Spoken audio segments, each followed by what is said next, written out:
महान संत कबीर दास की एक प्रसिद्ध कहानी में एक वैश्या व्यापारी श्रीनाम के नाम से जाना जाता है। बहुत समय पहले की बात है। एक व्यापारी श्रीनाम अपने समृद्धि के साथ बहुत गर्व महसूस करता था। एक दिन वह कबीर दास के आश्रम में गया और अपनी धनवानी के बारे में शेखी थी। कबीर दास ने उससे पूछा, तुम्हें अपनी संपत्ति से इतनी खुशी क्यों है? श्रीनाम गर्व से उत्तर दिया, मेरा धन मेरी शान है, इससे मैं बहुत खुश हूँ। कबीर दास हंसते हुए बोले, तुम्हारी संपत्ति तुम्हारी अच्छाई का परिचायक नहीं है।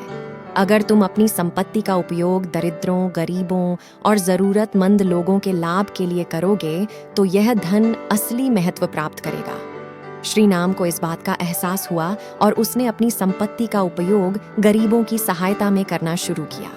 उसका हृदय बदल गया और वह अब दरिद्र लोगों की मदद के लिए समर्पित हो गया। इस प्रकार वह आत्मसमर्पण और दया के साथ जीने लगा और सच्ची संपत्ति का एहसास हुआ। कहानी के दूसरे भाग में श्रीनाम ने अपनी नई दिशा में जीवन यापन किया। वह अब अपनी संपत्ति का सही उपयोग करता था, दरिद्रों की मदद करता था और अपने आसपास के लोगों के लिए समर्पित था। उसकी दया और सहानुभूति से लोग उसे प्रेम से याद करते थे। एक दिन श्रीनाम अपनी संपत्ति का एक बड़ा हिस्सा एक गरीब परिवार को दान में दे रहा था। कबीर दास ने उससे पूछा, तुम इतना सब कुछ क्यों दे रहे हो? श्रीनाम ने मुस्कान से उत्तर दिया, कबीर जी, मैंने समझा है कि इस जगह में हम सब एक ही परिवार के हैं। हमें एक दूसरे की मदद करनी चाहिए और साथ में खुशियां बांटनी चाहिए। मेरी संपत्ति सिर्फ मेरी नहीं है, यह सबकी है। कबीर दास ने उसकी बातों को सुनकर आश्चर्य में थे। उन्होंने श्रीनाम की सच्चाई और नेक भावना की सराहना की और उन्होंने उसे आशीर्वाद दिया।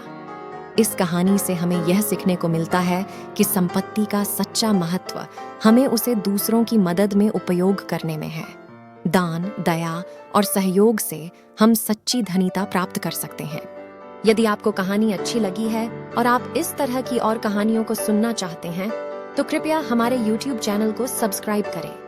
हमारे चैनल पर और भी रोचक कहानियां और मनोरंजन सामग्री मिलेगी जो आपको मनोरंजन करेगी और सोचने पर मजबूर करेगी।